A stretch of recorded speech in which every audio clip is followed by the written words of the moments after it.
Bonjour à tous, les passionnés de basket européen, très content de vous retrouver pour l'hebdo Euroleague. Aujourd'hui, c'est encore nous qui va s'occuper de vous, qui s'est donné pour mission de vous faire découvrir ce qui s'est passé dans la journée précédente et la journée à venir. Et pour m'accompagner, c'est Romain qui est là. Salut Romain! Salut Corentin, salut à tous. Très content d'être là aujourd'hui pour parler de la compétition Rennes en Europe. On a pas mal de choses à dire puisque comme chaque année, comme chaque journée, on fera la journée qui vient de s'écouler, la journée suivante. On traitera cette semaine un triple petit débat, donc ça va être vraiment sympa. Il y a eu pas mal de choses à traiter, donc ça va être plutôt cool. Et enfin, on terminera sur l'exceptionnelle chronique de Romain qui nous avait manqué la dernière fois. Donc, à mon avis, il a mis la double dose. Je me trompe? On verra, tu me diras à la fin. Ouais. En tout cas, nul doute que ce soit exceptionnel. Bah écoute, je vais te laisser du coup nous présenter les résultats de la journée passée et ensuite on enchaînera sur les quelques matchs qui nous ont vraiment captivés. Et du coup, cette journée avait commencé par un Zénith Saint-Pétersbourg-Valence qui donnait beaucoup d'espoir à tout le monde. Et puis finalement, l'équipe espagnole a démonté le Zénith 80-62. Ensuite, il y a eu l'Olympiakos contre le CSK Moscou. On y reviendra peut-être un petit peu plus tard. Et le CSK s'impose d'un petit point dans un match très serré, très intéressant. Le Bayern gagne de 2 points contre le Maccabi 72-70. Milan continue son petit bonhomme de chemin. Là, c'était une victoire plutôt facile contre le Khimki, 84-74. Le Real fait tomber le Zalgiris 70-58. Le derby d'Istanbul entre le Fenerbahçe et l'Anadolu. Et malheureusement pour notre petit plaisir, le Fener stoppe sa série de victoires et se fait écrasé, pour pas dire plus, 74-106. Là, pareil, il va falloir qu'on note 2-3 petits trucs tout à l'heure. Vitoria fait pas de bruit non plus, mais engrange les victoires. Là, c'était contre l'Étoile Rouge de Belgrade, 87-67. Berlin qui confirme que ce club va prendre des victoires et puis joue bien en s'imposant 74-65 contre le Pana. Et enfin, l'exploit majuscule, on l'a vu un peu partout sur les réseaux et sur Internet. Barcelone est tombé face à nos Français de l'Asvel. La bande de TJ Parker s'impose 76-69. C'est un perfect pour ce mois-ci pour l'Asvel. Ah, c'est plus qu'imperfect, oui, c'est imperfect. Et puis, ils sont à 7 victoires d'affilée. Et C'est ça, énorme. pareil, on en discutera plus loin et peut-être dans la chronique. C'est bon ça. Bah écoute, je te propose de parler de Zénith Milan. Et Dieu sait qu'il y a des choses à dire. Et du coup, oui, il y avait un match à rattraper, Ah Zénith oui. Milan, que tu as regardé. Ouais, oh ouais. Toi aussi tu l'as vu si je me souviens bien. Non, celui-là, je l'ai pas vu. Non, Non? je m'impose plus Milan. Ah, bah je peux comprendre. Alors je vais vite passer dessus. Tout simplement Milan. Milan, vous me fatiguez. Voilà. Je sais pas si c'est Milan qui me fatigue ou si c'est Messina. Voilà, c'est une équipe que je supporte, je l'ai dit plusieurs fois, mais punter de l'année, quand c'est pas en réussite, quand c'est bien en tête, c'est horrible. C'est une frustration de la part du coach, je pense, Messina, mais il les laisse sur le terrain. C'est une frustration pour les spectateurs, les supporters, mais surtout pour les coéquipiers. T'imagines les gars qui veulent mettre les bons écrans, le soldat, le Moraskini, ce genre de type, ou le Kaleb Tarzeski, qui au final gagnent pas des matchs parce que les gars font un peu arrosage automatique pendant tout le match. Au final, le Zénith gagne de 9 points. C'était un match super serré, super intéressant à voir. Très bien commenté d'ailleurs par Fred Weiss et Nico Bayou. Vous m'avez régalé les gars. Je sais pas si vous écoutez, mais bon, c'est passé. Et pourquoi c'était intéressant? Parce que on avait des vendangeurs de première avec les deux ricains là, et que de l'autre côté, quand il y avait Michael Roll et Chacho Rodriguez, à chaque fois Milan recollait au score. Et puis c'était super agréable à regarder, notamment quand Michael Roll se mettait des pelées défensives. Alors lui, il m'a impressionné. Je croyais pas qu'il était capable de donner autant en défense. Euh, Enfin pour Milan, Jevon Shields qui a été vraiment pas mal. Je trouve que il encaisse bien les chocs, il finit toujours bien au panier, il joue juste. Et je me suis dit, ouais, est-ce que ce serait pas le Hilliard de Milan? Va-t-il passer un cap? Ça, on verra. Mais c'est vrai que dans le profil, je trouve qu'il ressemble vraiment à Darwin Hilliard. Euh, il y a de ça en lui, je trouve. Enfin, voilà, le Zénith, je me suis régalé. Hein. Pangos gère bien le tempo, il sert bien Gudaitis. Il y a autour une pelletée de guerriers. Mais ce match, il m'a donné l'impression que, en gros, Messina préchauffe avant les playoffs. Je me suis demandé à quoi il jouait. Euh, on va pas se mentir, hein, c'est pas forcément facile de voir les mecs vendanger dans des positions incroyables. Donc ça m'a fait mal au cœur, mais bon, quelque part, avec le recul, j'ai passé un très bon match, donc c'est l'essentiel. Et ouais, mention spéciale à Billy Byron qui met toujours des shoots aussi fous les uns que les autres, et il m'a bien fait rire. Il a des qualités incroyables au shoot, ce garçon. On n'en parle pas assez à mon goût. Voilà. Est-ce que tu crois que Milan, si par exemple tu es dirigeant à Milan et que tu te projettes un peu pour la saison prochaine, donc j'imagine que pour toi tu fais dégager Punter et Delaney, j'imagine. Mhm. Mais du coup, est-ce que tu bases ton équipe, on va dire, autour d'un duo Chacho et Shevon Shields? Tu lui donnes les clés à Shevon Shields, En deux, qu'il faut le ouais. dire, il faut le dire, hein, s'il y avait un titre de meilleure progression, je pense qu'il est dedans parce que l'année dernière à Vitoria, il tourne à 8 déval, je crois. Là, il est à 15. Donc clairement, il est en énorme progression et il est tellement classe ce joueur. Ouais. Quand il est comme ça, il est très très classe et ça fait plaisir. Mais du coup, ouais, toi, tu serais pour te séparer des deux autres et donner plus de responsabilité à Shields, du coup. Clairement. Et si je vire pas les deux, j'en vire au moins un sur les deux. Derrière, il y a le petit Moretti qui doit progresser. Sa première année en pro en Europe, donc j'aimerais bien voir ce qu'il donne. Il joue en Lega, il se débrouille pas mal. Mais j'aimerais. Voilà, moi je préfère toujours lâcher un punter ou un Delaney, l'un des deux, et récupérer soit un Jovic, soit un Micic, quelqu'un qui sait tenir la balle. Alors bon, Micic, on va pas se mentir, en termes de budget, ça va être chaud. Même si c'est pas impossible. Mais quelque part, je préfère des mecs comme ça qui te garantissent un niveau plancher beaucoup plus important que les deux autres artificiers de service où le jour où ils ont pas la bonne allumette, eh ben, ils allument rien du tout. Donc ouais, ouais, ouais, je donnerai les clés du camion à Javon Shields et j'aimerais savoir si lui en playoff il pourra faire des différences. Ouais, c'est possible. Il a une tête d'assassin silencieux, lui, comparé aux Ouais, deux autres qui se montrent beaucoup parce qu'ils ont souvent le ballon en main. Shields a peut-être ce côté un peu assassin silencieux. c'est clair. Et si tu dois te séparer d'un des deux, tu gardes lequel? Entre Delaney et Punter. Ouf. Moi, je te le dis, hein, juste parce que le cœur parle, je garde Delaney. Je crois que moi je garderai Punter. Parce que sur le match, et c'est Fred Weiss qui l'a fait remarquer, il se met des pelées défensives bêtes parce que il prend des shoots dégueulasses, il les rate, et donc du coup il rentre dans un contre un juste sans, enfin avec des œillères, tu vois, contre Kevin Pangos. Et c'est là où Milan, sur une minute et demie, va passer à travers.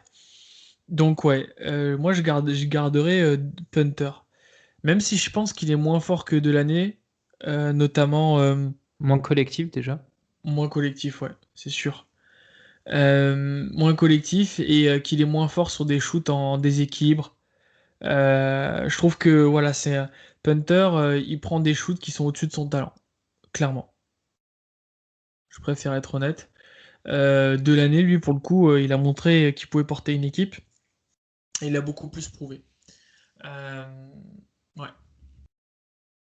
Ouais, c'est vrai qu'au final, ouais, du coup, ouais, je prends de l'année. Allez, toute réflexion faite. Ouais, je prendrais de l'année, ouais, clairement. Et puis, j'ai l'impression que même si les deux ont l'air plutôt froids, calmes, euh, je sais que de l'année, tu vois, c'est le mec qui peut faire partir en cacahuète un vestiaire. Mais s'il est tenu avec des gars comme Karl Heinz ou des Gigi Datom qui sont à la maison, ça le fera tranquillement. Parce que j'aimerais pas être dans le vestiaire de Milan après la défaite contre le Zénith, hein. C'est dramatique. Mais bon. Désolé. Silence de mort, tu sais. On voulait également parler de l'Olympiakos CSK, c'est ça? Ouais. Alors là, il y a des choses à dire. Tu commences? Je me Non, lance. je te laisse ce plaisir parce que je pense que tu vas être plus pertinent que moi parce que je me suis concentré que sur 2 ou 3 trucs pendant ce match. Je t'expliquerai pourquoi. Non, mais du coup, il faut d'abord noter que c'était le 350e match en Euroleague de Spanoulis. C'est pas rien, il faut le noter. Euh, on en a parlé un petit peu en off, mais on sait que Spanoulis, là, ça sent la fin grandement et ça s'est vu sur les dernières actions du match. Mais du coup, dans cette rencontre, on a un CSK qui commence très fort, qui met rapidement l'Olympiakos sous l'eau.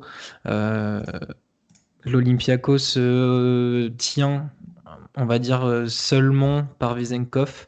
Il n'y a que lui qui arrive à marquer des paniers. Le CSK est concentré en défense avec Shengelia qui a deux interceptions. Mike James fait la création, il fait profiter les mecs autour, dont Voigtman qui marque beaucoup. Euh, on a les rotations un peu plus tard en deuxième quart-temps du CSK qui font augmenter l'écart. On a la fameuse entrée de Lundberg que j'attendais beaucoup. Et Dieu sait qu'il a fait les meilleures présentations possibles pour le plus grand public du basket européen. Il met 3 tirs à 3 points, voilà. Voilà. Le mec n'avait absolument aucun doute dans son talent et même en arrivant dans une équipe comme le CSK, il a pas peur. Il a joué, il a parfois joué meneur, il Ouais. remontait la balle, il annonçait les systèmes, et du coup, il s'est montré très à son avantage, que ce soit au scoring, il fait 2 passes, il prend quelques rebonds, et du coup, le CSK s'envole. Parce que l'Olympiakos est pas du tout dedans. À la mi-temps, ils sont déjà 9 balles perdues. Ils ont moins de 50% de réussite à 2 points. Ils sont à 17% à 3 points. Et du coup, il y a 44-26 à la mi-temps. Et puis, il y a le phénomène grec qui arrive. C'est-à-dire qu'à chaque fois qu'il y a un club grec qui a un genou à terre, plutôt que de se laisser abattre, ils essaient de revenir. Et ils le font très bien, ils resserrent leur défense. Qui dit bonne défense dit possibilité de jouer rapidement. Et il y en a un à qui ça profite bien, c'est Makisic, qui, à défaut d'être un fin technicien et un énorme joueur de basket, au moins a le mérite de courir et Mais des de profiter tomates. des contre-attaques, ouais, et de mettre des gros tomards. Et du coup, dans le troisième quart-temps, il en met 12. Il met 12 points, il fait 3 interceptions. Donc voilà, ça résume un peu la physionomie de ce début de deuxième mi-temps. Et ça continue dans le quatrième, où il continue lui aussi à faire du mal. Le CSK est complètement perdu. Dans le Money Time, l'Olympiakos finit par passer devant. Sauf que en face, il y a un mec qui s'appelle Mike James. Et que Mike James, comme on dirait aux États-Unis, ice in his veins. Et du coup, rentre un gros 3 points. Bon, il prend une petite faute technique parce qu'il pensait qu'il y avait une faute sur lui, mais voilà. Ils sont chauds. Voilà, exactement. Et le match est fini par être serré, alors qu'au début, on se disait que ça allait être une longue soirée pour les Grecs. Et finalement, il y avait du suspense. Et puis, Printezis, on va dire, a fait l'amour à Kurbanov, ligne de fond. Merci. Ah ouais, non, mais il lui a fait l'amour complètement. Et mixtape. Euh, Exactement. Enfin, c'est du Printezis, quoi. Et puis arrive l'action décisive où là, Itoudis et Mike James ont dû se connecter et ont dit bah tiens, il y a Spanoulis sur le terrain.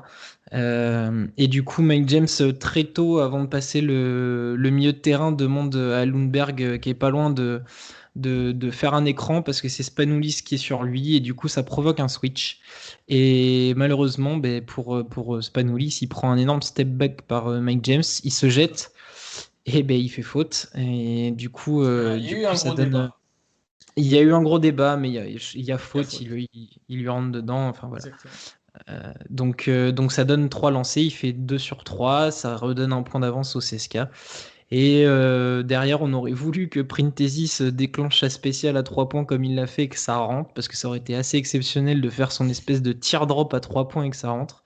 Ça Mais m'étonne. malheureusement, ça rentre pas, et du coup, voilà, on a eu un final haletant, et le CSK qui remporte ce match dans la difficulté, mais c'est une victoire, et ça leur fait du bien, surtout avec les blessures, les absences qu'ils ont, et voilà. Donc un bon succès du CSK, notamment avec la première de Lundberg. Bah écoute, j'ai pas grand chose de plus à ajouter. Je t'ai dit que je m'étais focalisé sur deux, trois trucs.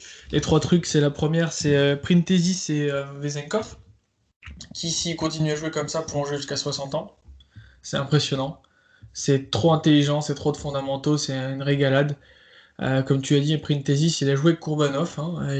Limite, s'il lui mettait pas une perruque et il disait tu travailles pour moi maintenant. Euh, j'ai beaucoup aimé le rôle de Livio Jean-Charles. C'est un joueur qui fait pas énormément de stades, mais super intéressant. Ljungberg, c'était la deuxième chose qui m'a le plus voilà, intéressé. J'adore ce joueur. On l'a découvert lors des qualifs de l'Euro avec le Danemark. Et puis j'adore. Le mec, il a pas eu peur. Il a joué comme un bonhomme. Et c'était vraiment intéressant. Et il a été en fin de match, sur une fin de match compliquée sur le terrain. Tu l'as précisé. Ça a fait du bien. Et dernière chose, c'était le final. Et c'est là, comme tu l'as dit, hein, qu'à chaque fois, on voit que bah, ouais, on essaye de cibler Spanoulis parce que sur chaque départ en dribble, le type se fait bouffer. Se fait bouffer, mais en même temps, à l'arrière, bon, il y a quelques Grecs, notamment Larenzakis, qui vaut le coup, mais c'est pas Spanoulis. Mais à l'arrière, mec Kisic, en fait, c'est le gars qui est très fort pour sonner les révoltes, tu vois. Mais il faut le contenir, quoi. Tu vois, le tranquille sur le banc, lui caresser tranquillement les cheveux, lui dire non, monte pas pars pas en cacahuète, monte pas dans les tours, ça va bien se passer. Parce que sinon, si tu laisses trop longtemps sur le terrain, au final, c'est trop, quoi. C'est pas le genre de ricain qui te fait gagner un match, malheureusement. À part contre le Pana, deux reprises l'année dernière. Mais non, là, c'était compliqué, hein.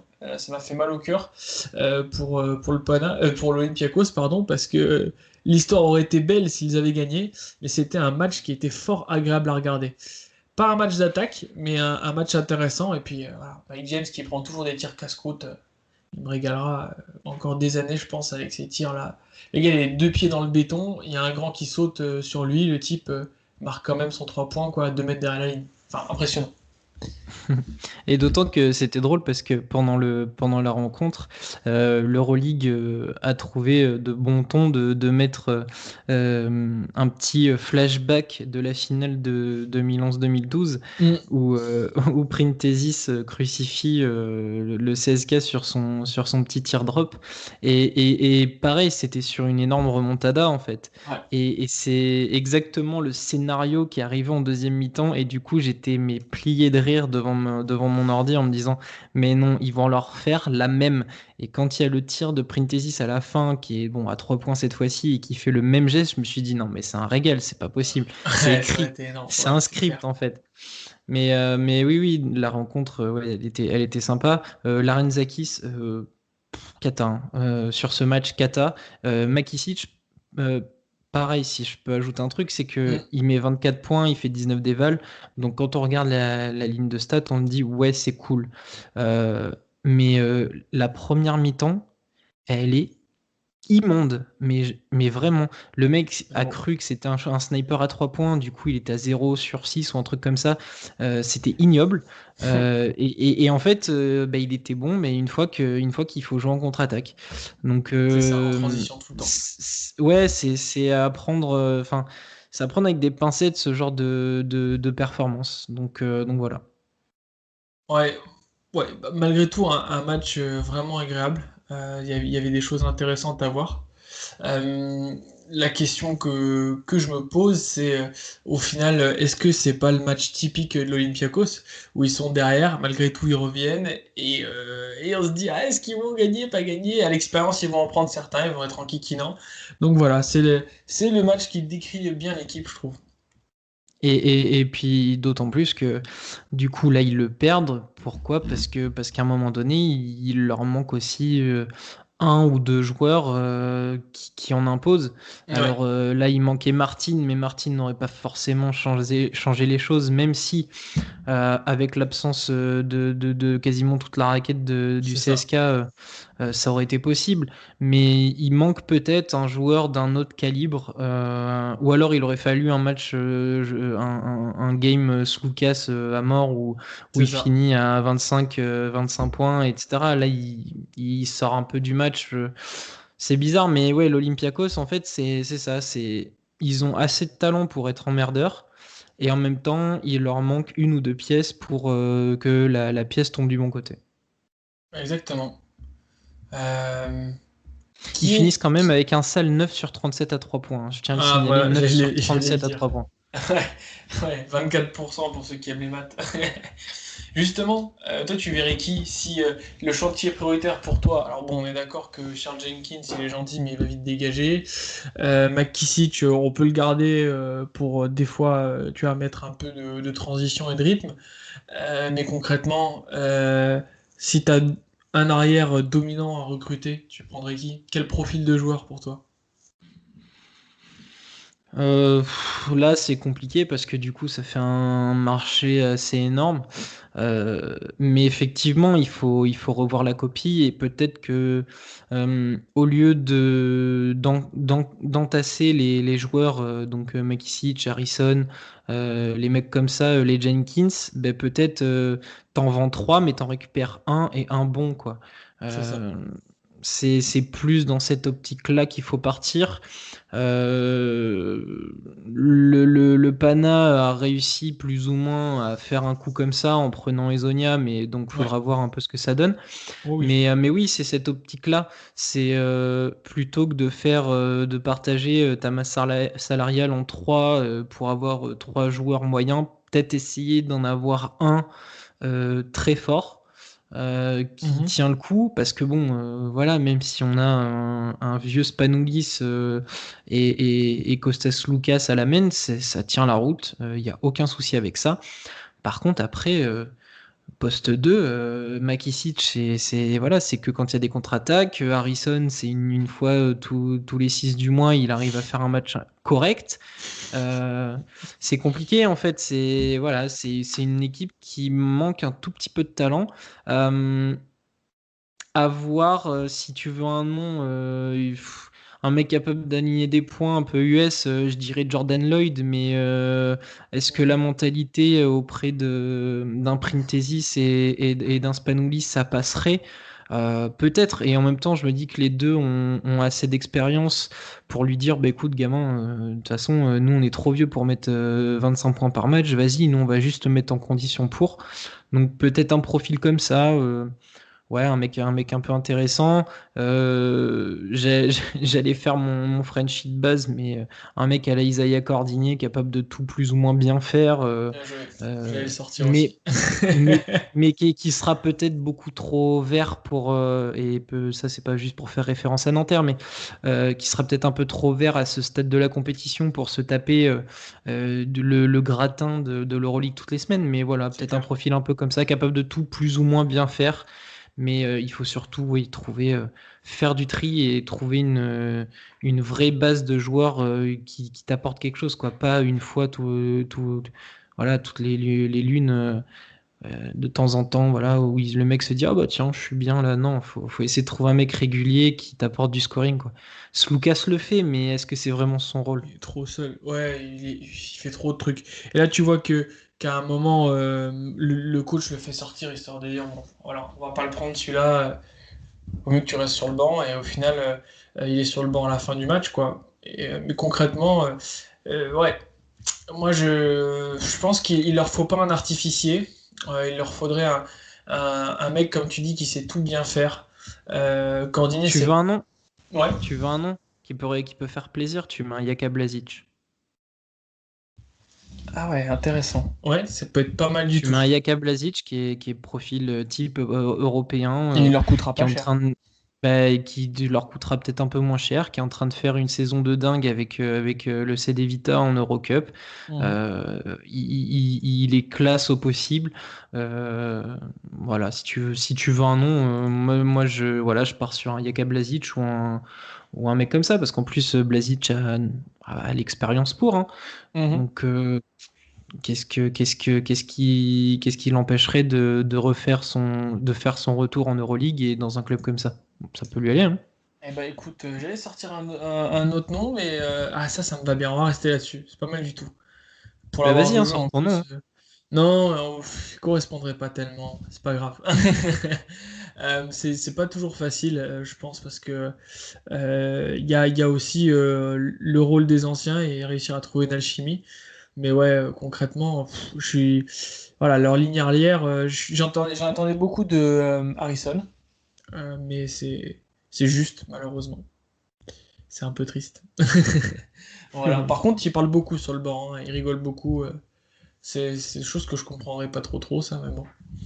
Euh, Bah, c'est tout pour le CSKA Olympiakos. Tu voulais te focaliser sur un autre match ou on présente les matchs de la semaine prochaine? Non, pas spécialement, on l'a noté. Enfin, Ouais. le Vitoria qui enchaîne quelques victoires. Le Real qui s'impose face aux Zalgiris aussi, c'est plutôt pas mal. Le Mhm. Zalgiris, je fixerai plus sur Grigonis qui a un petit coup de moins bien en ce moment. Rookie Wall. Ouais, je sais pas si c'est le rookie wall, mais du coup, ça fait pas mal de mal aux Algiris. Donc voilà, non, mais sinon, on a globalement fait le tour des résultats. Et puis, dans nos débats, on va quand même aborder d'autres sujets qui tiennent de l'actualité de cette journée. Donc, on peut passer. Ouais, ok, impec, superbe. Bah, du coup, je vais présenter la journée 27. On va encore avoir pas mal de matchs intéressants et donc pas mal de nuits très agitées pour Romain qui va continuer de nous régaler. Alors, Khimki Moscou Real Madrid. Alors, je vous cache pas que c'est pas le match que je vais cibler en priorité, mais d'ailleurs, on aura un très beau Zénith Saint-Pétersbourg Alba Berlin. Suivront Anadolu Efes Valence, Žalgiris Kaunas Asvel, Pana Barcelone, Maccabi Tel Aviv CSKA Moscou. L'Étoile Rouge recevra le Bayern München. Baskonia aura rendez-vous avec les Grecs de l'Olympiakos. Et enfin, Milan Fener. Là, on a une journée où il va falloir être très bon dans la répartition des matchs. Il va falloir qu'on soit intelligent. Parce qu'il y en a beaucoup qui valent leur pesant de cacahuètes. T'es d'accord? Complètement. Complètement. Le Zénith Alba, ça va forcément bien jouer. L'Anadolu Valence, ça va être un collectif face à quelques individualités. L'Asvel va devoir confirmer à Kaunas qui va pas être simple. Barcelone et le Real ont des matchs entre guillemets faciles. Le CSK, attention à pas tomber dans le piège du Maccabi, effectivement. Ouais.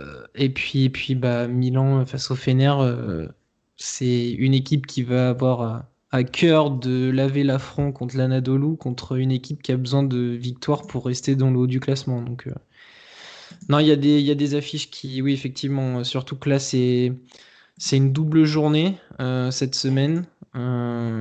Du coup, ouais, va falloir s'accrocher et bien négocier le calendrier qui s'impose pour certaines équipes. C'est clair, c'est là que ça a commencé à être intéressant. Il y a aussi le retour de Mario Hezonja contre le Barça, qui vont pas mal, qui va pas mal m'intéresser. Euh, J'espère que Nedovic et Hezonja vont être alignés ensemble sur le terrain. Je sais pas pourquoi, cette doublette me fait kiffer. Euh, Ce qui va m'intéresser aussi, c'est le Lasvel Kaunas. Ça va être un beau match. Euh, et enfin, pardon, pas Basco, Milan Fener, qui va m'intéresser aussi. Ça va être très dur. Comme tu nous l'as dit, il y a la journée 28, parce que c'est une double journée cette semaine. Je te propose de la présenter, Romain. Et puis moi, je vais Yes, te dire, c'est les carrément. matchs qui m'excitent. Mais du coup, en fin de semaine, on aura le droit à un Zénith Real Madrid qui va être assez sympa. Anadolu CSKA, pareil, là, va falloir s'accrocher parce que va y avoir un Must duel watch. Larkin-Mike James. Euh, le Maccabi va recevoir Valence. Le Bayern recevra le Pana. Berlin va se déplacer au Khimki Moscou. Voilà, donc ça va être vite réglé peut-être. Le Zalgiris, du coup, une double journée à la maison en recevant Milan. Ouais, pas mal ça aussi, hein. L'Olympiakos jouera contre l'Étoile Rouge. Orthodox Viller- Brothers. Villeurbanne va cette fois devoir tomber le Fenerbahçe. Attention, gros Ouais. match aussi encore pour eux. Ils arrivent dans un calendrier assez costaud. Et enfin, Barcelone-Vitoria pour un duel espagnol. Voilà, qui conclura cette journée le 5 mars. Il y a beaucoup de matchs intéressants, hein. Moi, mes trois, ce serait Žalgiris-Milan. Ça va être super intéressant à regarder. J'ai bien envie de me mater Fener-Asvel. Et enfin, le Barça-Basconia, remake de la finale de la ACB de l'année dernière. Ça va être intéressant. Il y a beaucoup de matchs. Je mentionne même pas les fesses CSK parce que vous connaissez mon faible pour ce duel de briseurs de chevilles. Et puis Zénith Real, Romain l'a mentionné, c'est pas mal du tout non plus. Ça va vraiment être bien. J'ai- Franchement, j'ai hâte. On va se régaler encore une fois. Et de toute façon, Ça va être une grosse semaine. Ouais, ouais, ouais, clairement, clairement, beaucoup de gros matchs. Est-ce que tu veux qu'on passe au débat? Bah allez, c'est parti. Allez, let's go. Alors, le débat, il va se faire de la manière suivante. C'est très simple. On a voulu réagir à l'actualité. Il y a pas mal de choses qu'on voulait traiter, donc on s'est dit, et Romain s'est dit, et donc l'idée lui revient, de choisir trois sujets et d'en discuter. Le premier, c'est Pau Gasol, retour au FC Barcelone, bonne ou mauvaise idée? Ensuite, on partira du côté d'Istanbul avec Micic, faut-il lui donner les clés du camion? Et enfin, Tony Parker est-il en train de réaliser un sans faute avec l'Asvel? Alors, parlons de Pau. Alors, je suis tellement curieux d'avoir ton avis sur ça, parce que je sais que moi, le mien est très tranché et qu'il n'a pas fait l'unanimité quand j'en ai parlé avec mes copains. Du coup, ça veut dire que je commence. Ah, bien sûr, attends. C'est toi la star. Oui, tu parles. Euh, alors, moi, j'ai un avis qui est pas du tout tranché parce que j'ai trouvé du pour et du contre. Euh, Barcelone signe ce qui correspond à peu près à l'un des meilleurs joueurs européens de l'histoire. Ça, tout le monde est d'accord sur ce principe. Il a l'expérience pour lui. J'ai retrouvé le chiffre, il est à 1226 matchs NBA, il a 2 titres. Euh, donc, il y a ça qui parle pour lui. Je ne fais même pas son palmarès en équipe d'Espagne, parce que là, bon, on en a pour la soirée. Tu parles de On sait Vindeldesk que, là? ouais, j'ai évité de l'aborder, que ce soit maintenant ou dans la chronique, parce que sinon j'ai toujours une larme à l'œil. Euh, mais du coup, c'est un joueur qui est dans le contexte FIBA qui est hors norme. Ça, il y a aucun souci. Il est vraiment trop fort. Et puis en plus, bah, tu rajoutes à ça le fait que il est en attachement au club parce que du coup, il y a joué. Ça fait 20, 21 ans qu'il est 20 ans que Mhm. il est parti. Euh, il va revenir avec deux motivations, c'est-à-dire qu'il a jamais gagné l'Euroleague. Donc pour lui, ça va être la première idée. Et deuxièmement, il a quelques mois pour préparer un truc qu'il n'a pas gagné non plus, ça s'appelle les JO. Donc, dans un coin de sa tête, même à 40-41 ans, c'est un mec qui est encore très ambitieux et qui, du coup, rejoint une équipe monstrueuse, coachée par un de ses anciens coéquipiers. Donc, clairement, il y a plein de choses qui sont très positives pour un retour de Pau Gasol au Barça. Néanmoins, il y a quand même du négatif et il y en a pas beaucoup, mais ça compte beaucoup. Comme je l'ai dit, il a 41 ans, ou il va avoir 41 ans. Il sort d'une double opération du pied et il n'a pas joué depuis 2019, je crois. Donc, Ouais, 2 ans. euh, c'est un truc qui inquiète déjà Jasikevicius, qui, au-delà du fait qu'il est très content que Pau Gasol arrive enfin à Barcelone, a quand même dit que la seule chose qui les inquiétait, c'était son état de forme. Et effectivement, là, on n'a aucune indication sur la forme du garçon. Euh, bon, on connaît Pau Gasol, hein, c'est pas un sumo, il a pas ce profil-là. C'est plutôt un mec fin qui a l'air de bien prendre soin de son corps. Sinon, il n'en serait pas ici, à l'heure actuelle, capable de revenir. C'est pas Eddie Curry, Mais quoi. ouais, voilà, c'est ça. C'est pas Eddie Curry ou c'est pas Marc Gasol. Marc Gasol qui, lui, a un physique tout autre. Ouais. Mais malheureusement, du coup, il était donc vendredi quand ils ont joué contre l'Asvel, il était toujours pas à Barcelone. Il savait pas encore quand est-ce qu'il allait arriver. On n'a pas forcément d'indication sur son état de forme et comment va réagir son pied. Il y aura moins d'entraînement forcément qu'en NBA, il y aura moins de matchs, les matchs durent moins longtemps. Euh, mais il y a ce facteur où on n'a aucune idée de ce que peut encore apporter Pau Gasol à l'heure actuelle. Et ça, c'est assez flippant parce que bon, enfin, ils craignent rien en le prenant parce que bon, Gasol ne vient pas jouer pour la thune, sinon ça se saurait. Euh, mais on ne sait pas où il en est. Et moi, ce que j'ai peur, c'est d'avoir un mec qui va arriver, on va en faire une montagne parce que du coup, dès qu'il a signé, limite, fallait donner la coupe à Barcelone. Euh, mais j'ai peur qu'en faisant ça, et parce que c'est Pau Gasol, on essaye de le mettre trop vite, trop tôt et qu'on lui en demande beaucoup. Et ça va donner quoi? Ça va donner que un monsieur de 41 ans qui enchaîne les efforts après une double opération du pied, ça peut s'aggraver, ça peut revenir. Et malheureusement, d'un Pogazol qui nous fait envie et qu'on veut voir en finale de l'Euroleague, on va peut-être le péter et ça va être très dommage. Donc voilà, moi je trouve que c'est une bonne idée en l'état, parce que bon, ça reste Pogazol. Euh, mais attention, voilà, attention, va falloir prendre son temps avec lui, je pense. Bah écoute, moi je suis super excité. Je suis totalement d'accord avec tout ce que tu as dit. Je suis super excité, très content parce que ça fait très longtemps que j'attendais ça. Euh, mais pour moi, c'est pas une connerie, mais il faut pas trop en attendre parce qu'on va être déçu. C'est sûr qu'on va être déçu. Faut pas trop donner trop vite la coupe au Barça parce que ouais, le Barça, l'entraîneur chouchou de tout le monde. Le Barça, c'est une équipe qui se reconstruit paisiblement, j'allais dire paisiblement, non, qui se reconstruit difficilement après quelques années de disette, qui cette année nous régale dans le jeu. Donc voilà, tous les éléments sont là pour qu'ils gagnent l'Euroleague et à se voir trop beau, j'aimerais pas qu'on se retrouve dans la situation où le Barça déjoue totalement parce qu'il y a trop grosses attentes. Alors oui, elles sont grosses les attentes, mais faut pas se dire qu'ils vont être champions parce qu'il y a d'autres copains qui n'entendent pas cette oreille. Euh, alors oui, je suis excité, mais voilà, je préfère refroidir tous mes copains qui me disent ah c'est génial et tout, ils vont taper tout le monde.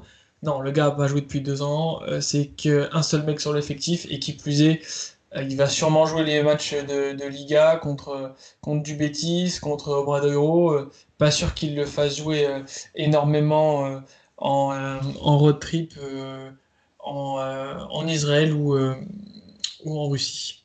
Voilà, tout simplement. Donc du calme.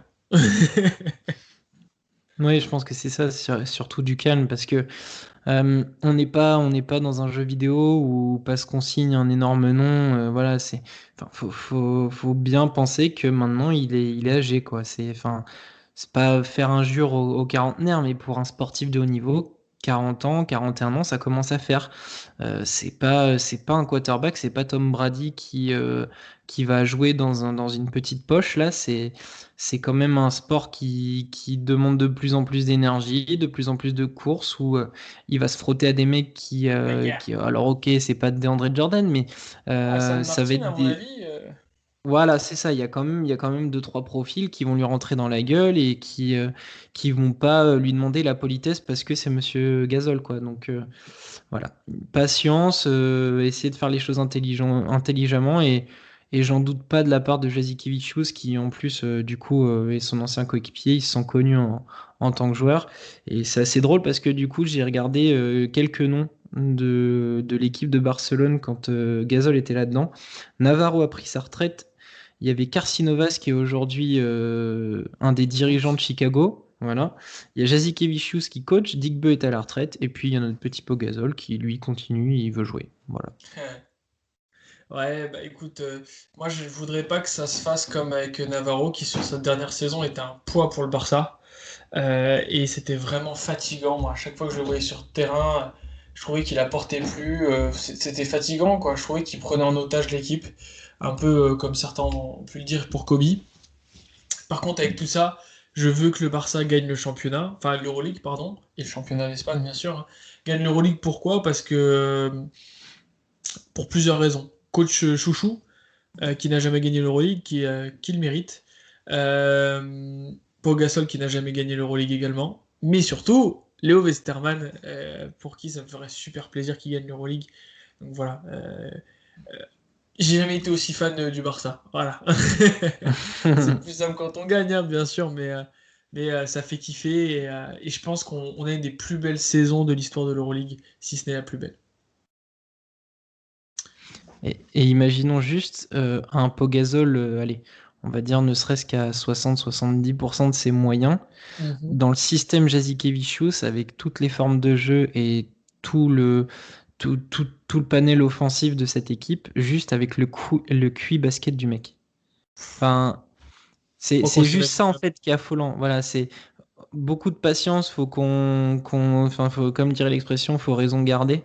Mais juste imaginer ce mec dans la peinture, se muer en point de fixation, passeur dans un jeu où tout le monde bouge, où il y a des solutions de partout. Enfin, ça laisse rêveur quand même. C'est clair. Non, c'est ça, ça laisse rêveur.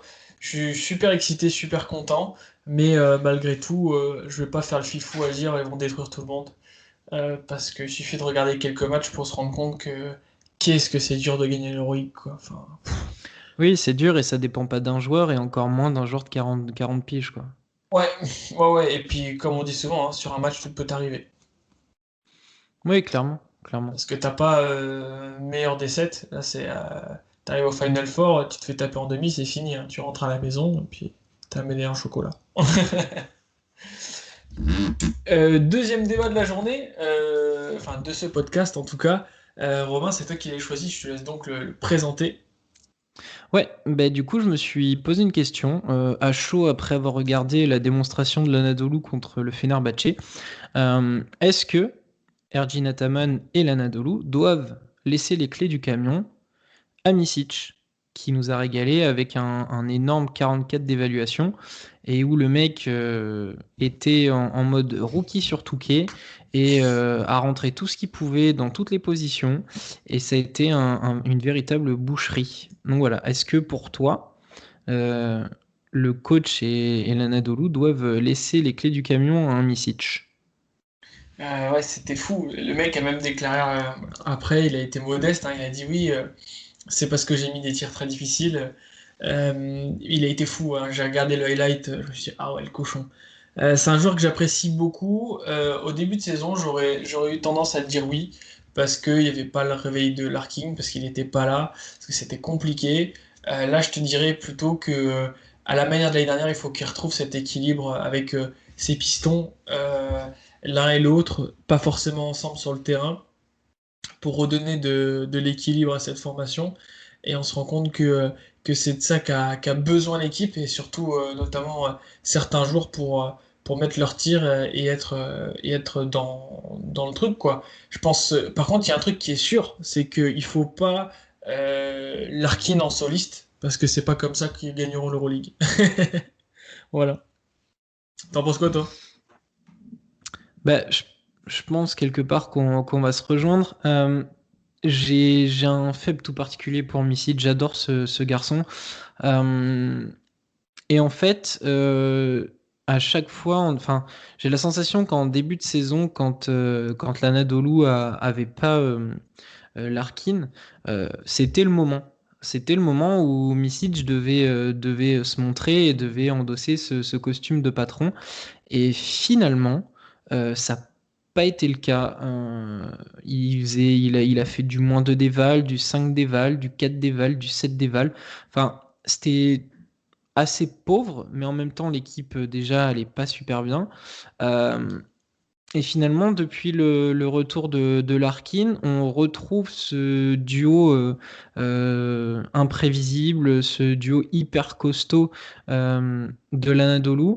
Et lui a l'air de retrouver des sensations.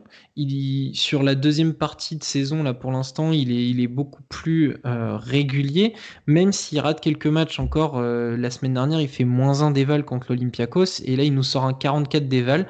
Donc voilà, il a encore des gros trous où il se perd complètement. Il tourne à 3,1 balles perdues par match, ça fait quand même beaucoup. Et en même temps, il a cette classe naturelle et cette façon d'impliquer son équipe, d'être capable de créer pour les autres, de créer pour lui-même, qui fait que ben, ce joueur est quand même quelqu'un de spécial. Ouais. Donc, en fait, je ne sais pas si on doit lui donner exclusivement les clés du camion. Des responsabilités, oui, beaucoup plus. Euh, mais comme tu l'as dit, et je pense que ce que c'est ça, c'est que l'Anadolu a peut-être pas besoin d'une seule tête, comme l'année dernière il y a eu Larkin, mais peut-être besoin de se centrer autour d'un duo. Et le duo Larkin-Misic, sur le papier, ça fait peur. Sur le terrain, quand ça joue en harmonie, c'est ultra flippant. Et je pense que c'est la clé de réussite de l'Anadolu. Là, ils ont enchaîné 7 victoires sur les 8 derniers matchs. Euh, et hormis le Barça et le Fener, ça reste quand même des équipes de la deuxième partie de tableau. Donc, il faut que ce duo se frotte beaucoup plus à des équipes au-dessus, du Real, du Barça, etc., etc. Euh, mais voilà, il y a un duo qui est très fort. À côté, il y a des joueurs ultra talentueux, des Moerman, des Bobois, du Tibor Place quand il va revenir. Dunston, c'est un peu le Mike Pietrus de l'Anadolu, c'est le chef de la défense. Flo Mais Pietrus, du coup. voilà, oui, pardon, du Flo Pietrus, pardon. Voilà, c'est vrai que je sais même pas pourquoi j'ai cité Mike Pietrus, enfin bref. Mais du coup, voilà, je pense que Misic a beaucoup de talent, mais on va essayer de faire une analogie sans faire de blasphème, mais c'est un petit peu le Pippen de Jordan en fait. Il faut que ce soit le meilleur des lieutenants. Si je peux emprunter aussi une phrase à Vincent Collet qui dit dans le reportage sur l'équipe de France quand ils sont champions d'Europe, il dit ça à Batum, il dit vaut mieux être un très bon général que un mauvais capitaine ou un truc comme ça. Et je pense que Misic est dans cette position-là. Il doit former un duo, être un très bon complément à un autre joueur, plutôt que de tirer la couverture sur lui, chose qu'il fait pas parce que c'est pas la mentalité du garçon. Mais voilà, il a besoin d'être en duo, en tout cas dans ce système-là. Ouais, je suis tellement d'accord. T'as dit pour moi beaucoup de vérité.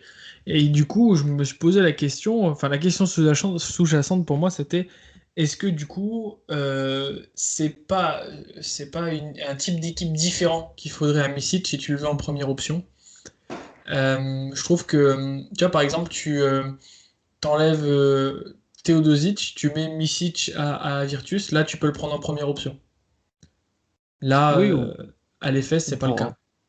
pour, ou en Euroleague, tu peux le foutre alors, ça serait pas forcément possible parce que le monsieur a désormais un autre statut, mais tu le mets à l'Alba sous Oui, Renesses où tu as une équipe joueuse. ouais. Voilà, hein, le mec est capable de prendre ses marques. Après, moi, Aux j'ai une Žalgiris? petite idée, hein. Oui, oui, aux Algiris, même si ils ont déjà ce qu'il faut. Mais lui, il y a été d'ailleurs, je crois. Ouais, il y a été, ouais. C'est Il pour y ça était. que c'était la petite ref. Oui, oui, oui, bien sûr. Si tu veux une équipe autre, tu vas gratter du côté de l'Espagne. Il y a une équipe en ce moment, elle aurait besoin d'un joueur capable de tenir la main et de distribuer un grand babar.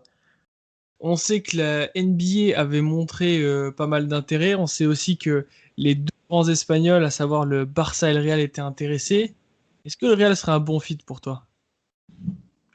Bah, comme je te le disais juste avant, oui, moi c'est l'endroit où je le vois, ou du moins où j'aimerais le voir, un grand club comme ça qui doit préparer la suite, parce que du coup, donc ils ont perdu Campazzo, ils ont la Provitola, mais qui est pas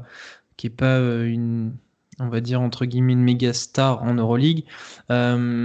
Et derrière, bah, il y a Liu, là il est blessé, mais il se fait un peu vieux aussi, donc Ouais. pourquoi pas avoir un joueur comme Misic capable d'apporter du scoring, de la création et qui peut parfaitement s'entendre avec un Tavares. Donc ouais, le Real, pourquoi pas.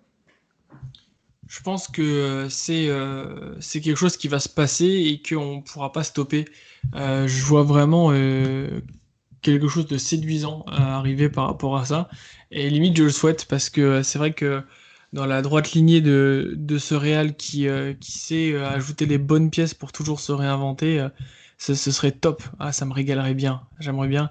Et histoire de former un peu les petits Alocen et Abaldé, ça peut être pas mal non plus. Bah oui, en plus, voilà, c'est ça, c'est que on peut avoir un duo d'avenir avec Abaldé. L'assaut a été prolongé ou est en discussion pour prolonger. Il y a clairement un renouveau à amener à cette équipe du Real qui, du coup, semble vouloir se séparer de Taylor.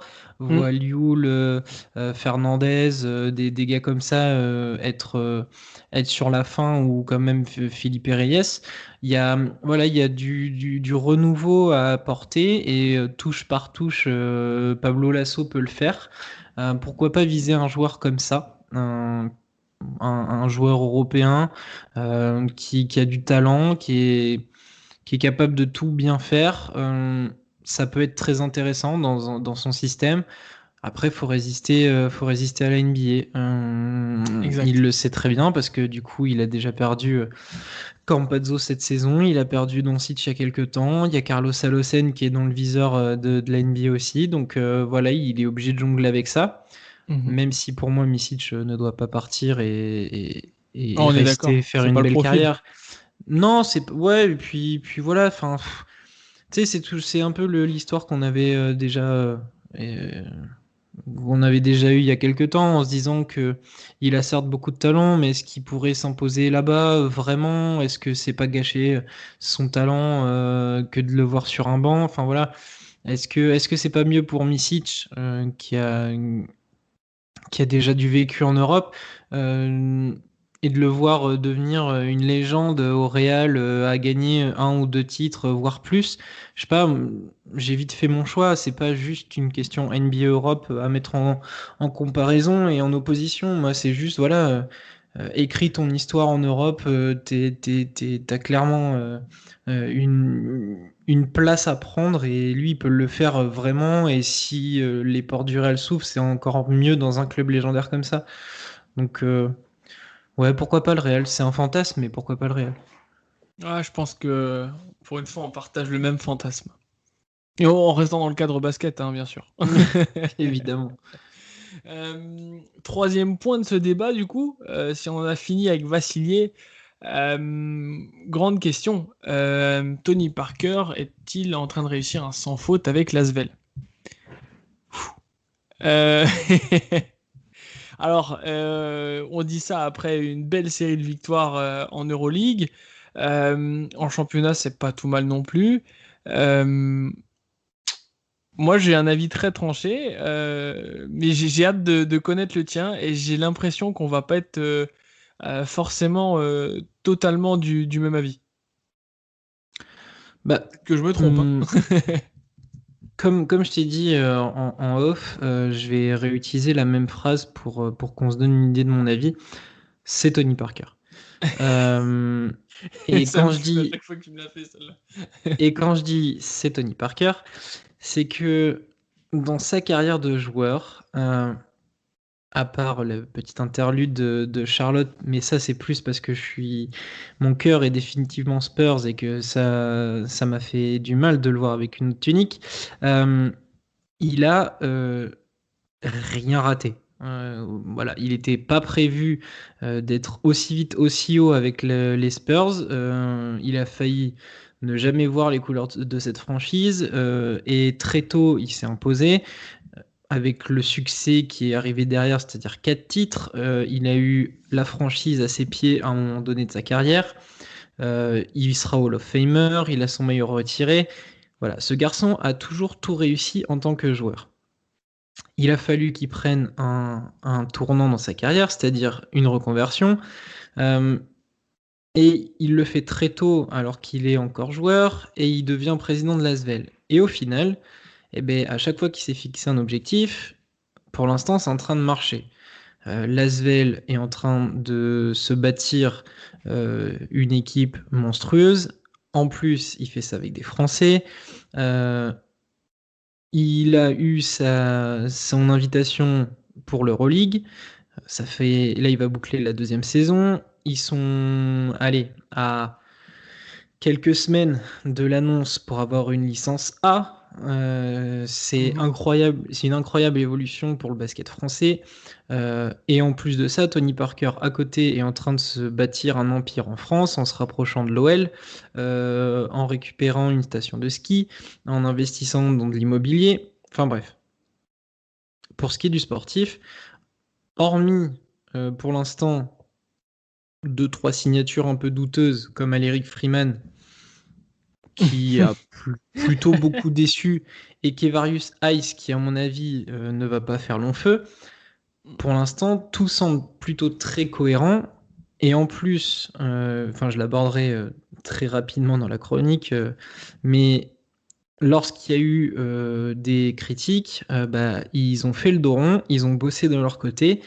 Et finalement, en plaçant son frère à la tête de l'équipe professionnelle, finalement, on se rend compte qu'ils font bien, même très bien, et même mieux qu'avec Mitrovic. Pour ceux qui voyaient Fotou très vite prendre la place de TJ Parker, finalement, il est très bien de son rôle d'assistant. Et du coup, voilà, le projet de Tony Parker à l'Asvel, en plus d'être crédible, il est solide et ça marche. Enfin voilà, ça marche. À voir ce que ça va donner avec le retour de la Jeep Elite, qui va pomper un peu plus d'énergie aux joueurs et on va voir si ça va tenir au niveau de l'Euroleague. Mais pour l'instant, tout est cohérent, tout est réfléchi. Ils montent une académie. Et c'est pas une académie qui est que tournée vers le sport. Il y a cette relation avec le monde du travail. Il redonne tout ce qu'il a eu du basket français. Il est en train de leur donner. Et il fait un club à son image, c'est-à-dire un club très famille et français. Voilà, qui plus est, parce que du coup, ceux qui brillent sur le terrain sont français. Donc voilà, pour moi, Tony Parker, tout n'est pas forcément parfait, parce qu'en plus, on ne sait pas tout. Mais si c'est pas parfait, c'est plutôt très bon ce qu'il est en train de faire. J'ai une immense admiration pour le businessman qu'il est et pour la personne qu'il est. Il gère ses affaires d'une manière extraordinaire. Donc voilà, moi je suis convaincu que Tony Parker est en train de réaliser quelque chose d'incroyable avec l'Asvel. Waouh, que dire après tout ça? Pas facile, hein. Alors la question c'était, réalise-t-il un sans faute? Non. Non, non, non. Les mauvaises langues diront ouais, mais il fallait garder Mitrovic. Les mauvaises langues diront ouais, Edwin Jackson, fallait pas le prendre. Les mauvaises langues diront ah, il a mis son frère. Voilà, tout ça, on peut le balayer d'un revers de main en regardant tout simplement les résultats de l'équipe, et Romain l'a très bien expliqué. Pour moi, il y a juste un petit non légitime qui pourrait subsister, c'est le fait que l'Asvel, c'est à Villeurbanne et c'est en vert. Ok, les gens diront on dit qu'au début, cette espèce de symbole en toupie n'avait aucun sens, etc. Au final, c'est une marque, parce que les clubs de sport maintenant sont des marques, qu'on le veuille ou non. C'est une marque qui commence à être connue. Et voilà, c'est pas un sans faute, mais c'est juste énorme. Je suis choqué, bluffé, admiratif, fan. Voilà, c'est juste dingue. Je vais essayer de pas reprendre ce qu'a dit Romain, mais plutôt de le compléter. Il parlait de formation et ça se voit dans l'effectif. On a des gamins qui brillent, les Strazel, les Noix, c'est des produits de l'Asvel. Le coaching français, bah, Romain en parlait, je vais pas en parler. Par contre, j'aime beaucoup le travail qu'il y a en termes de vision. De vision, c'est que il aurait pu être Tony Parker, arriver avec ses gros sabots et dire voilà, je suis le meilleur joueur français de tous les temps, et puis je m'en fiche, je vais faire comme je veux moi. Il aurait pu avoir la puissance financière ou mobiliser les acteurs étrangers comme ça. Non, il a voulu construire avec des gens du cru, à savoir l'OL. Certains ont critiqué, moi je trouve qu'il fallait le faire. Euh, il y a une vision de formation, Romain l'a dit, avec un vrai pôle d'éducation et de sport, des activations très intéressantes, adéquates, LDLC, c'est vraiment bien. En plus de ça, c'est en train de devenir, malgré lui, une figure de l'Euroleague, parce que il fait partie des super-héros de l'Euroleague dans la bande-annonce du championnat de cette année et de l'année dernière. Et enfin, le type, il va jusqu'à faire pareil en féminin. Donc, pour moi, c'est pas un sans faute parce que certains vrais supporters, pour eux, il leur manque le vert. Mais si ça continue comme ça, je pense que ce sera très vite pardonné. J'ai oublié certains points parce que Romain les avait déjà cités. Et puis, par contre, si il continue avec cette si belle vision, il y a des fortes possibilités de voir sortir un maillot édition limitée en vert ou je ne sais quoi qui seront redonnés, on va dire, ce petit goût en plus, ce goût d'antan aux supporters. Le seul truc que j'aimerais voir, moi, c'est l'Asvel dans 4-5 ans. Dans 4-5 ans, j'aurai des souhaits de Final Four d'Euroleague, j'aurai des souhaits de voir venir des stars de l'Euroleague, des gros joueurs. Bon, bien sûr que le public revienne dans la salle, mais voilà, C'était une équipe que beaucoup aimaient détester en France parce que, ouais, arbitrage, l'arbitre vous favorisez, Asvel favorisé. En Euroleague, les arbitres sont étrangers et ils taffent, ils mettent une implication physique incroyable. Voilà. Moi, je suis juste fier de me dire qu'il y a un club français qui a un exemple et qui travaille bien et a du courage. A des balls, comme on dit, des cojones. Et ça fait plaisir. Voilà. Je Et pense pourquoi que pas c'est dans une important. nouvelle salle du coup. Euh, Oui, je me l'étais noté, l'Arena, ouais, effectivement. et puis, et puis pour rassurer les fans de l'Asvel, vous inquiétez pas, hein. Passer du vert au noir, ça va, ça passe. Je connais déjà avec le CSP, on est passé du vert au jaune, on a du jaune au noir, et puis vous voyez, enfin, quelques années après, on y revient au vert. Et tant que le, tant que l'histoire est respectée et tant qu'il change pas tout et fait n'importe quoi avec un club comme ça, et Dieu sait que Tony Parker est un fin connaisseur de l'histoire du basket français, euh, ça va, ça passera rapidement cette histoire de couleur. Oui, ça a choqué, mais bon, ça va. Il a pas fait n'importe quoi, il vous fait pas jouer en rose, quoi. C'est pas le stade français. Voilà, par Euh, exemple. Bah top, ça fait plaisir d'entendre tout ça. Je trouve qu'on a été particulièrement complémentaires sur ce qu'on a dit pour l'Asvel. Tu les vois où, toi, dans 5 ans? Dans 5 ans, alors je vais éviter l'enflammade à parler de Final Four d'Euroleague, mais Ah, je me suis enflammé totalement, moi. oui, oui, non, mais tu as raison, et puis c'est bien, faut être ambitieux, et c'est un truc qu'on n'aime pas trop en France, l'ambition, mais c'est bien de l'être. Après, pour être tout à fait franc, 5 ans, c'est déjà hyper loin, on sait déjà pas ce qui seront l'année prochaine. Mhm. Mais effectivement, une place régulière dans le top 8, s'inviter, pourquoi pas, tel un Zalgiris une fois au Final Four ou dans des playoffs et aller titiller les gros jusqu'au bout dans les playoffs, pourquoi pas. Euh, Effectivement, moi, là où j'ai hâte de voir l'évolution de l'Asvel, c'est quels joueurs ils vont être capables de nous ramener. Euh, Ouais. Quand sur la seule parole d'un Tony Parker, d'un Nico Batum et de tout leur staff, on arrive à avoir quasiment une équipe de France, faut le dire. Mhm. C'est déjà très fort. Mais qu'en plus, en cours de saison, on arrive à récupérer un Thomas Hurtel, alors certes pour 5 mois, 4-5 mois, Puis un Jeep euh, Elite. que en Jeep Elite, c'est assez incroyable. Euh, et du coup, j'ai envie de voir avec un budget qui peut potentiellement augmenter tous les ans grâce au travail que fait Tony Parker, grâce à l'aide de l'OL et à Jean-Michel Aulas. Euh, et ben, j'ai hâte de voir quel joueur il va pouvoir faire venir dans cet effectif. Des mecs qui joueraient d'habitude, je sais pas, à Vitoria, Hmm. à l'Olympiakos, des mecs comme ça qui finalement vont se dire bah ouais, il y a un club qui est sérieux. En France, en plus, il y a pas de paiement en retard, c'est géré, etc., etc. Et cetera. Et puis le club se montre ambitieux. Et ben pourquoi pas, voilà, attirer Wilbekin? de. Ouais, non, je pense qu'ils en ont pas besoin. Mais oui, des noms, voilà, des noms. Et puis, connaissant, entre guillemets, les mecs qui s'en occupent, donc Tipeee, Batum, etc., ça sera toujours fait de manière intelligente. Ça, j'ai aucun doute là-dessus. Donc voilà, maintenant, ça va être de plus en plus à scouter les futurs agents libres NBA qui vont être tentés par une aventure en Europe ou voilà, des mecs euh, du côté du CSK qui squattent un peu le banc et qui vont peut-être avoir besoin de responsabilité. Bah, pourquoi pas trouver un second souffle à Lasvel et ça peut être que kiffant, quoi. C'est clair. On croise les doigts en tout cas.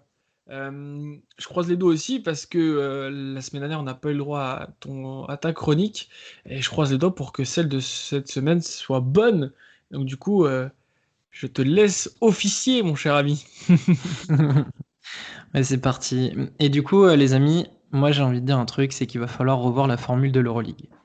À l'annonce de cette phrase, je sais que certains vont frémir de joie et je suis ravi de participer à leur dose de bonheur. Si l'Euroleague nous offre une saison d'une rare qualité, il faut néanmoins souligner que deux clubs nous font souffrir. Bah, du coup, je propose la relégation du Khimki Moscou et de l'Étoile Rouge Belgrade. Entre une Ah, équipe à 16 défaites de suite et une autre à 8 défaites sur les 10 matchs, avec pourtant de nombreux mouvements sur le banc ou dans l'effectif, il faut faire quelque chose. C'est même pas pour lancer une pique gratuite à Sved, qu'on adore, ou pour dire que la Virtus mérite plus que l'ennemi du partisan. C'est juste qu'à un moment donné, la blague a assez duré.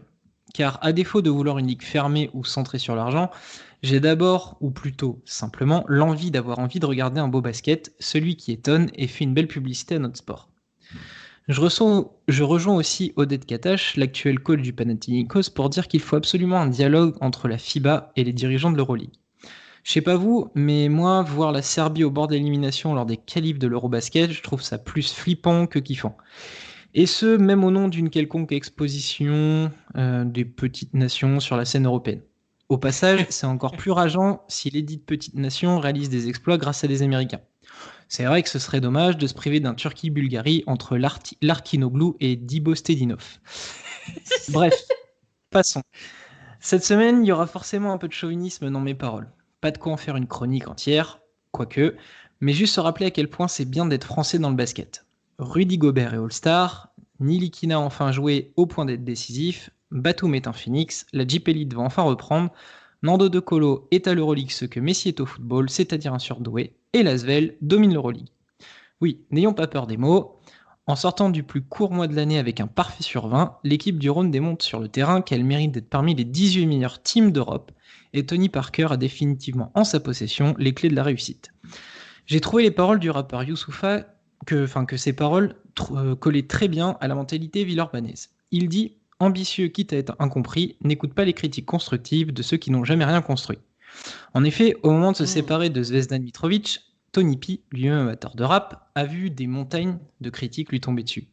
Ce n'est pas justifié, c'est une honte de placer son frère, de toute façon, il ne fait que dans le copinage, c'est plus facile quand on s'appelle par cœur, etc., etc. Bref, ce côté râleur bien connu de notre pays qui s'essouffle grandement aujourd'hui.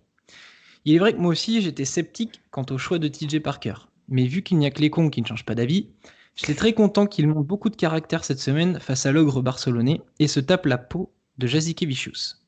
Je profite de ce jeu de mots un peu hasardeux pour évidemment faire un clin d'œil à la signature de Gasol chez les Blaugrana.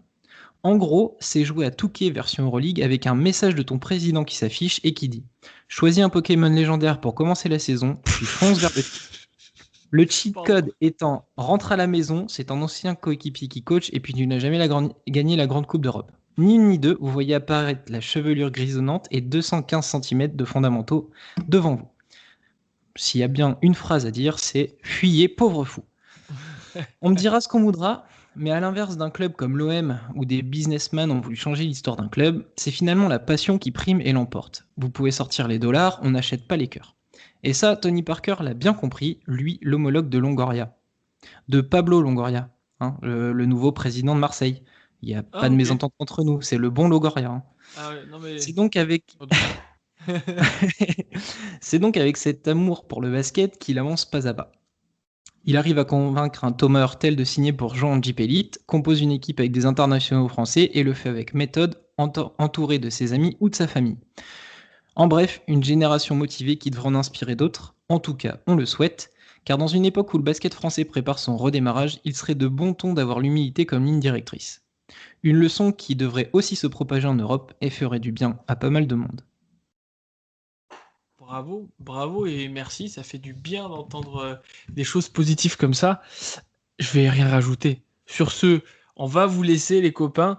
Merci Romain, c'était un plaisir de t'avoir. Un plaisir de réécouter une nouvelle fois une de tes chroniques. Enfin, d'écouter une nouvelle fois une de tes chroniques. On se dit à la semaine prochaine. Et puis bonne écoute. Profitez bien de l'Euroleague. Ça va être une semaine bien chargée. Et puis, on se dit à bientôt. Ciao, ciao. Salut à tous.